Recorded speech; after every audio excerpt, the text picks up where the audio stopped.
106 horas.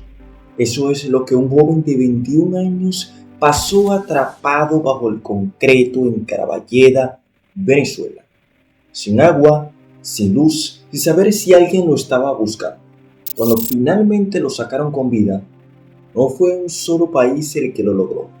Fueron 3 banderas distintas, trabajando codo a codo durante 43 horas seguidas para ganarle al reloj.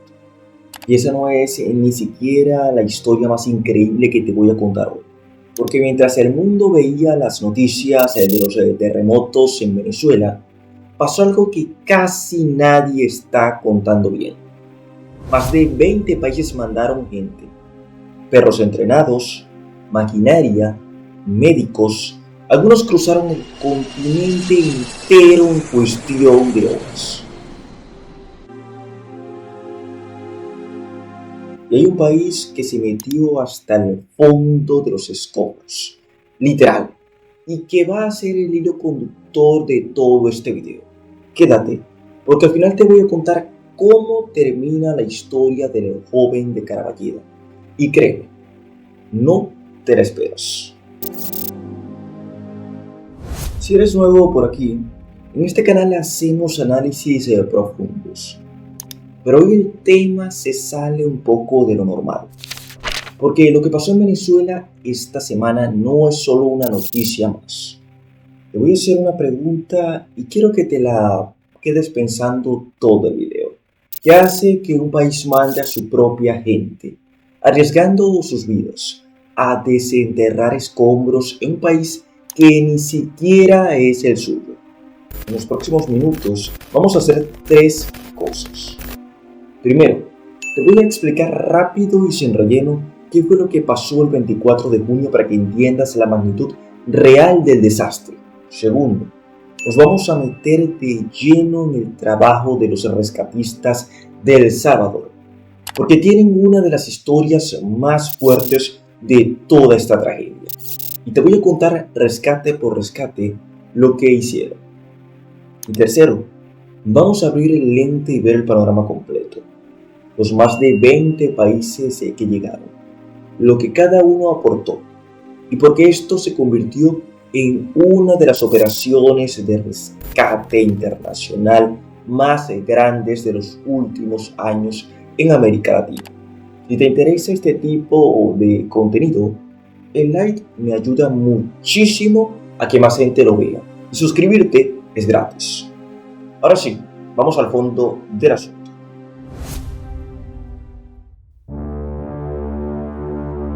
Para entender por qué hizo falta tanta ayuda internacional, necesitas entender qué tan grave fue esto.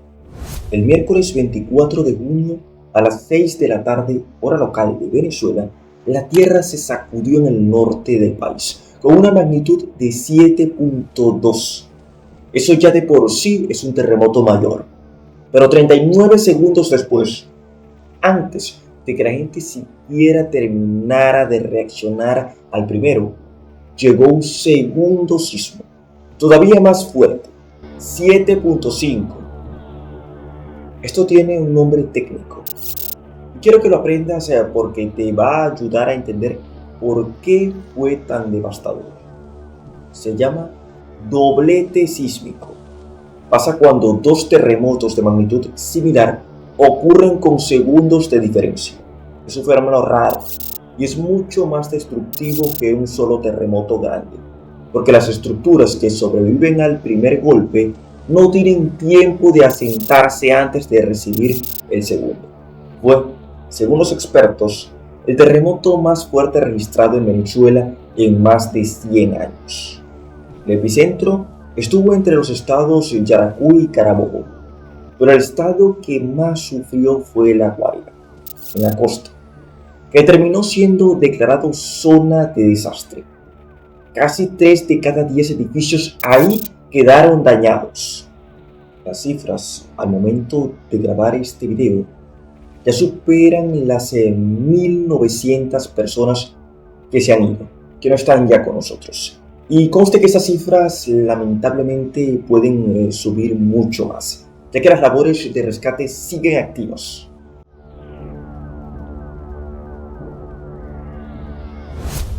Ahora bien, cuando un desastre es de esta magnitud, ahí es donde entra algo que poca gente conoce. Un sistema internacional que se activa automáticamente para mandar rescatistas de todo el planeta, y de ese sistema quiero hablarte primero de un país en particular. Es importante saberlo, porque su historia te va a dejar helado. Te dije al principio que íbamos a volver a la historia del joven atrapado 106 horas. Bueno, ahora te voy a contar todo el contexto. Su nombre es Aarón Levi Cantillo. Tiene 21 años. Quedó atrapado en un edificio colapsado en la zona de Caraballo, en el estado La Guaira, una de las áreas más golpeadas por el doble terremoto. Detente un segundo a pensar en esto. 106 horas son más de 4 días enteros, sin agua limpia, sin saber si va a amanecer otra vez, sin saber si alguien en algún lugar está cavando hacia ti. El equipo que lo encontró y lo sacó con vida fue un esfuerzo conjunto. Rescatistas de El Salvador trabajando junto a equipos y personas de Venezuela y de México. La operación, solo para sacarlo a él, tomó 43 horas continuas de trabajo entre los escombros. 43 horas. Eso es casi 2 días completos de gente cavando, escuchando, calculando cada movimiento para no derrumbar más estructura encima de él. Y esa no fue la única historia de El Salvador en esos días. Hay otra que para mí es todavía más fuerte. Se llama Belkis Josefina Barreto García. Tiene 60 años. Quedó atrapada 86 horas bajo los restos de un edificio llamado Breogán, que colapsó en la misma zona costera. El operativo para rescatarla tomó 11 horas de trabajo directo y cuando finalmente lograron sacarla, la trasladaron en helicóptero a una clínica en Caracas. Y el presidente Nayib Bukele se hizo cargo de todo, desde su traslado en un helicóptero hasta su hospitalización. Piénsalo, 86 horas. Una mujer de 60 años, ojo concreto, esperando, y un equipo de rescatistas salvadoreños que no se rindió. Ahora, algo que quiero que entiendas, porque es importante para ponerle contexto político y humano a esto. El propio presidente de El Salvador salió a anunciar los rescates en redes. El gobierno de El Salvador haciendo más que los responsables centrales, o mejor dicho, quienes deberían ser los responsables centrales. Y aquí es donde quiero que pienses distinto a cómo normalmente se cuenta esta noticia. No importa qué bandera se queda con el crédito político. Lo que importa es que hay gente, rescatistas de carne y hueso, con nombre y apellido, que dejaron a sus familias en El Salvador, que se metieron bajo edificios que podían colapsar en cualquier segundo, para sacar con vida a un joven de 21 años y a una mujer de 60, solo por hablarte de esos dos casos. Eso es lo que de verdad pasó ahí abajo, más allá de cualquier comunicado oficial. Y aquí quiero hacer una pausa para que entiendas algo todavía más grande. El Salvador no fue el único, para nada. Lo que pasó con estos dos rescates es solo una muestra de algo muchísimo más masivo que se está montando. Al mismo tiempo, desde más de 20 países distintos. Y lo que vas a ver en solo minutos te va a sorprender, porque la lista de países que mandaron ayuda es mucho más larga y mucho más diversa de lo que la mayoría de la gente cree. Antes de seguir, déjame ponerte los números completos en pantalla, porque necesitas verlos para dimensionar esto. Más de 24 países enviaron ayuda directa. Más de 2.700 especialistas en búsqueda y rescate, trabajando sobre el terreno.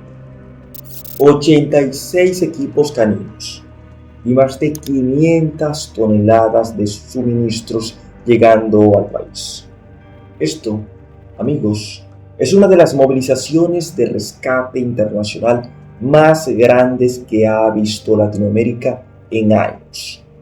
Y te voy a llevar país por país por los aportes más importantes. Y ahora vamos con uno de los despliegues más grandes de toda esa historia, Estados Unidos. Y cuando digo grande, no exagero. Esto incluye tierra, mar y aire al mismo tiempo. Empecemos por la gente. Estados Unidos desplegó 4 equipos de búsqueda y rescate urbano, de tipo 1, que es la categoría más alta que existe en este tipo de unidades, con más de 300 rescatistas y 23 perros entrenados trabajando sin parar. Y aquí viene un dato que te va a sorprender. Esos rescatistas no eran soldados ni agentes federales. Eran bomberos de ciudades completamente normales. El Departamento de Bomberos del Condado de Fairfax, en Virginia, mandó 79 personas y 6 perros. El Condado de Los Ángeles mandó 73 personas y 6 perros más. El Condado de Miami-Dade, 80 personas con otros 6 perros. Y la ciudad de Miami sumó 79 rescatistas más con 5 perros. Es decir, bomberos que un día estaban respondiendo emergencias en sus propias ciudades y al siguiente estaban en un avión militar rumbo a Venezuela.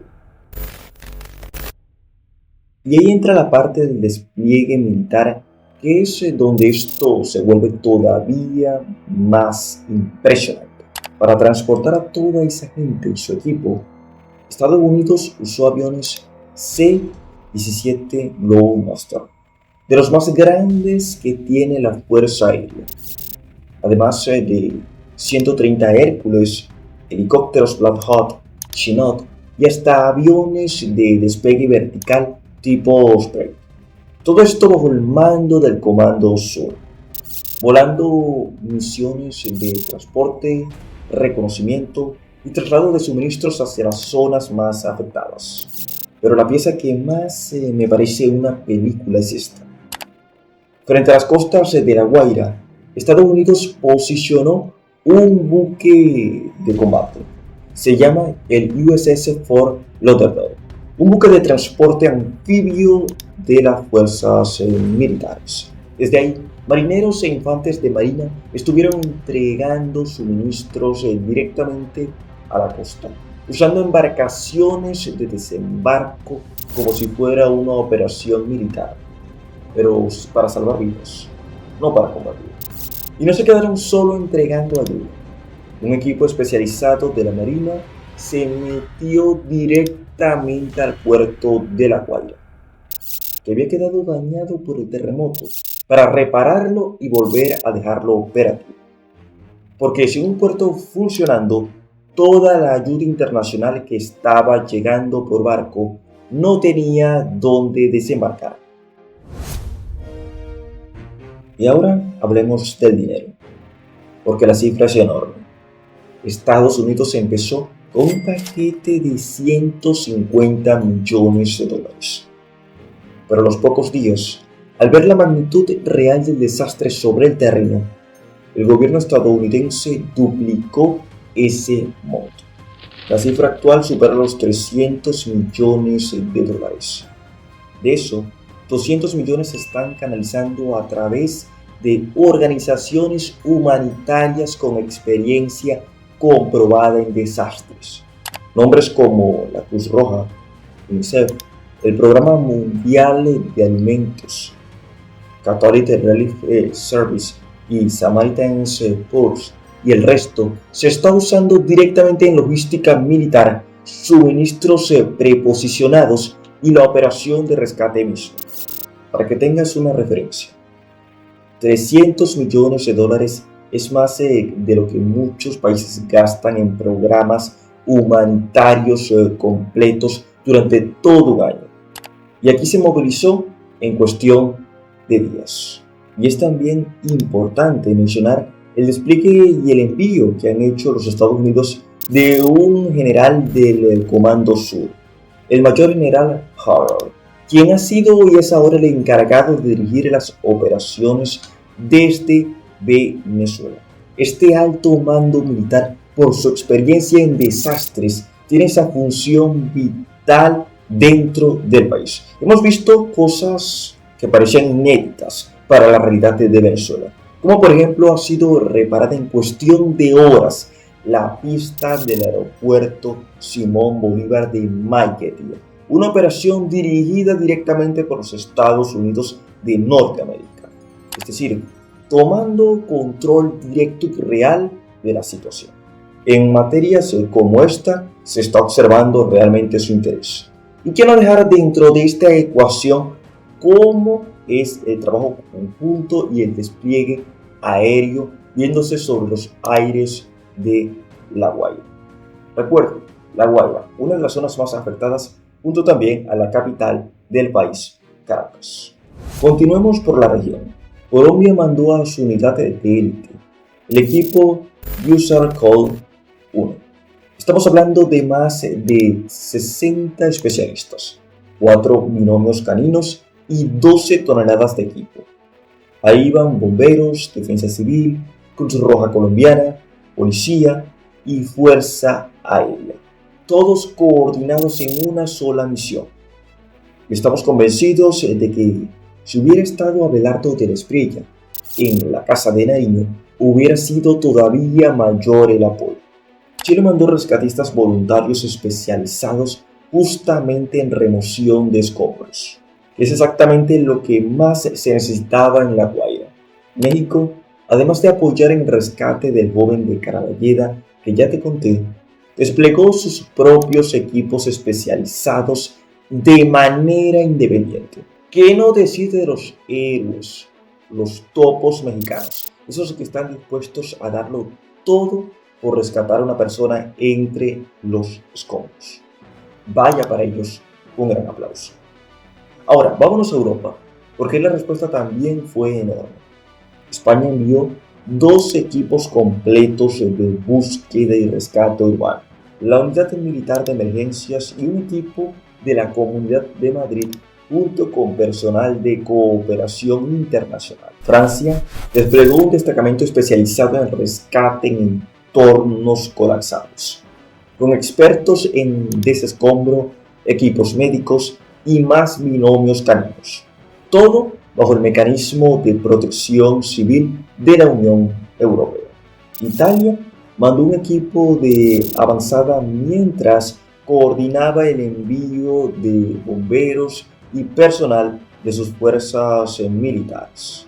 Países Bajos mandó una misión completa de bomberos, ingenieros, médicos y perros de rescate. Además, puso sobre la mesa hasta 2 millones de euros para financiar las operaciones. Y aquí viene algo que probablemente no sabemos. Este desastre movió a países distintos. Todos bajo una misma opción están involucrados. Argentina envió personal médico especializado en emergencias, con equipamiento completo y medicamentos. Suiza es otro de los países que se suma. Alemania, Ecuador, Jordania, Qatar, ya lo vimos con ese despliegue y sus vehículos en la zona. Reino Unido, República Checa. También otro de los países ha sido Argelia, Brasil, Canadá, Guatemala, Panamá, Perú, que no decir del trabajo que están haciendo ahora mismo los peruanos, y República Dominicana también muy concentrada en sus actividades. Importante decirlo que ahora mismo está un equipo, en el momento que publicamos este video, de Israel coordinando su llegada a Venezuela. Pero quiero insistir y subrayar esto. El Salvador definitivamente está abocado. Su presidente, Nayib Bukele, concentrado en informar, en comunicar todo lo que se está haciendo en Venezuela.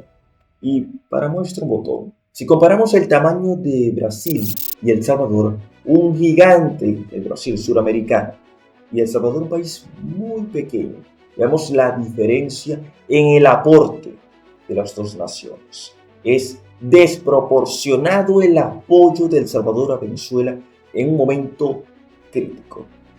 El gobierno de El Salvador sumamente enfocado en Venezuela.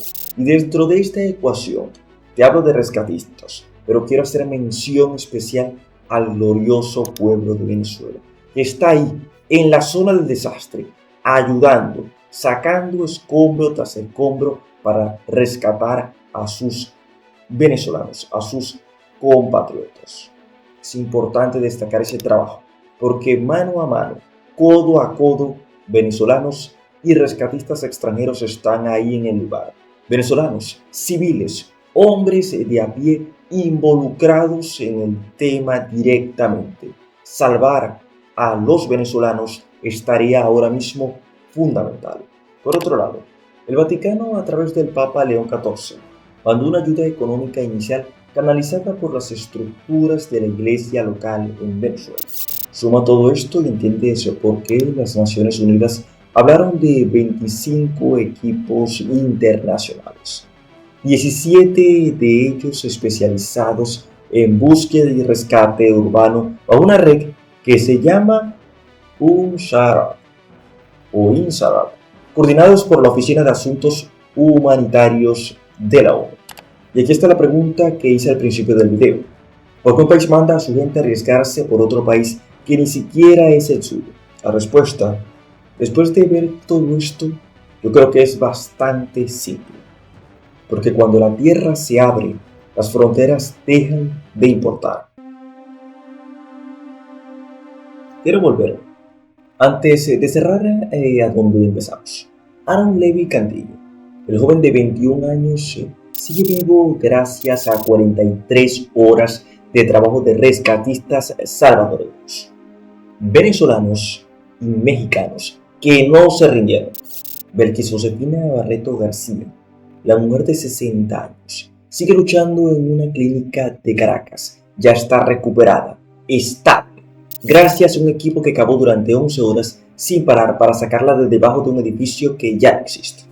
Y mientras esas dos historias pasaban, otras 2.700 personas de más de 20 países distintos están haciendo exactamente lo mismo en otros puntos de Venezuela, con otros nombres, otras familias esperando del otro lado del teléfono. No sabemos los nombres de la mayoría de esos rescatistas. No van a salir en ningún comunicado oficial, pero están ahí, en este momento, mientras tú ves este video, probablemente todavía buscando entre los escombros. Y eso, para mí, es lo único que de verdad importa de esta historia. El like me ayuda muchísimo a que más gente conozca estas historias, y no las de siempre. Y déjame en los comentarios, ¿de qué otro país te gustaría que profundizara en un próximo video? Porque esta historia no termina aquí. Sigue habiendo equipos trabajando en este momento. Y voy a seguir actualizando el canal con lo que vaya pasando en Venezuela.